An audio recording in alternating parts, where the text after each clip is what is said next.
ce que nous avons engrangé comme information.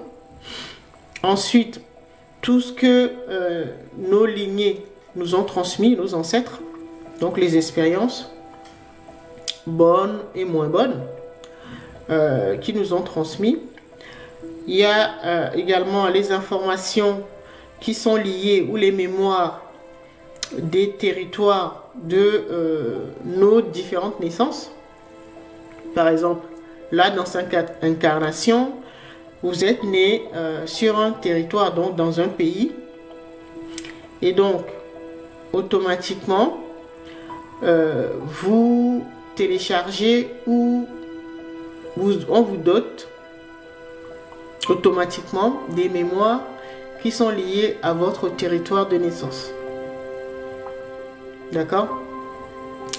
Et quatrième type d'informations qui sont contenues dans notre âme. Bon, je reviens sur le troisième, puisque là, dans cette incarnation, vous êtes né sur tel territoire. Mais si vous avez vécu, par exemple, vous êtes incarné 10 fois, par exemple. Donc, à chaque fois sur des territoires différents ou des pays différents, et vous allez avoir les mémoires qui sont liées à ces 10 territoires dans votre âme. D'accord? Et si c'est hors de cette planète, donc de la Terre, par exemple, et si vous êtes incarné, par exemple, sur Vénus, vous aurez également les informations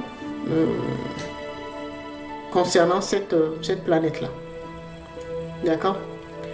C'est pour ça qu'il y a différents types d'âmes. On dit des âmes plus jeunes ou des âmes plus expérimentées ou des âmes adultes. D'accord?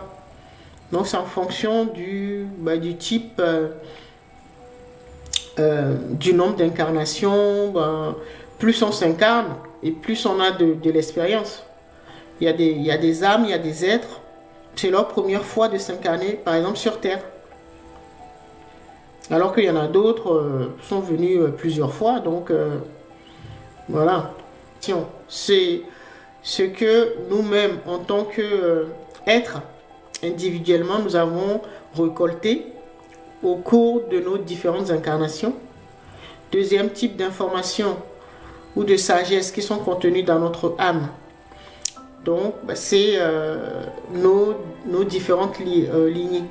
C'est-à-dire, chaque fois qu'on s'incarne, nous incarnons dans une famille. D'accord? Là, vous êtes dans une famille, vous avez un père et une mère. Et donc, toutes les informations que votre lignée paternelle a développées, vous l'avez. Donc, on vous l'a transmis à travers le sang. Et votre mère également vous l'a transmis par le sang. D'accord? Voilà le deuxième type d'information ou de sagesse qui sont contenues dans votre âme. Donc vous avez la lignée familiale. D'accord? Troisième type d'information ou de sagesse contenue dans votre âme, c'est lié à votre territoire, à vos territoires de naissance, pays ou territoire ou planète où vous êtes incarné. D'accord? C'est pas seulement ici. Je pense pas que vous soyez une jeune âme, sinon vous ne serez pas ici. Ce live ne vous aurait même pas intéressé. D'accord? Voilà. Et donc voilà, troisième type d'information ou de sagesse contenue dans votre âme. Donc c'est lié au territoire de vos différentes incarnations. D'accord? Et le quatrième, ce sont les informations ou des sagesses qui ont été développées par vos partenaires sexuels des différentes incarnations, de vos différentes incarnations. Par exemple, si dans cette vie, dans cette incarnation-là, vous avez eu deux partenaires sexuels, donc ça veut dire que vous avez téléchargé les informations de ces deux lignées. De la lignée de votre premier partenaire et la lignée de votre deuxième partenaire. D'accord? Tout ça là, c'est venu enrichir. D'accord? C'est pour ça que le premier travail qu'on fait sur soi, c'est au niveau de notre âme. Et donc, on fait le ménage dans ce que j'appelle notre base de données. Et donc, il faut nettoyer tout ça. Tout ce que nous-mêmes, premier point, tout ce que nous-mêmes avons récolté comme information au cours de nos différentes vies. Après, il faut faire le ménage dans notre lignée familiale, donc des paternels et maternels. Ensuite, la lignée de notre territoire. Tout ça, c'est du boulot. Alors, attendez. Voilà, tout ça, c'est du boulot. Et ensuite, les partenaires sexuels. Bon, déjà, il faut commencer par toutes ces informations-là, au moins de cette incarnation-là. D'accord? Voilà. Et donc, quand vous avez fait tout ça, là, ça, c'est le premier travail. Ensuite, en fonction, quand vous aurez bien travaillé sur à nettoyer ou à faire le ménage dans votre base de données, dans votre âme, c'est pour ça qu'on l'appelle la divinité. Ensuite, votre âme ou ces sagesses, les sagesses qui sont contenues dans votre âme, vont vous permettre de reprogrammer votre esprit ou de mieux restructurer votre esprit. C'est-à-dire qu'il y ait les bonnes connexions neuronales dont je parlais tout à l'heure, quand je parlais de l'intelligence artificielle. D'accord? Et donc, c'est ce qu'on a vu dans les 3 derniers lives également, on avait parlé de l'esprit. Et quand c'est fait, vous avez une base de données bien nettoyée, bien rangée, bien ordonnée.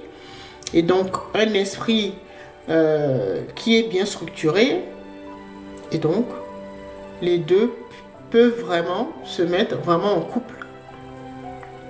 Et donc, vous, le corps, ou ce qu'on appelle le subconscient, ou ce que j'aime bien appeler le double, vous allez pouvoir travailler avec un esprit et une âme qui ont été... Bonjour Rod.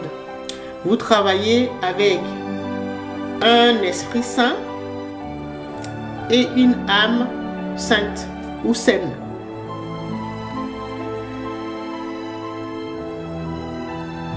D'accord? Ça, c'est l'objectif. Réorganiser l'âme pour que votre âme puisse restructurer, donc avoir des informations pertinentes pour restructurer votre esprit. Donc, en faire un ordinateur quantique. D'accord? Que votre esprit soit structuré et ce leadership-là dont je parlais tout à l'heure, ce leadership pour ne pas se laisser impressionner par ce qu'on appelle l'ego ou l'intelligence artificielle, mais savoir que en tant que leader qui est en train de faire une expérience ou un esprit, une conscience supérieure en train de faire une expérience dans la matière, que l'ego ou le mental ego, l'intellect est un serviteur, un outil à sa disposition. D'accord? C'est ça qu'on appelle reprogrammer son esprit. D'accord?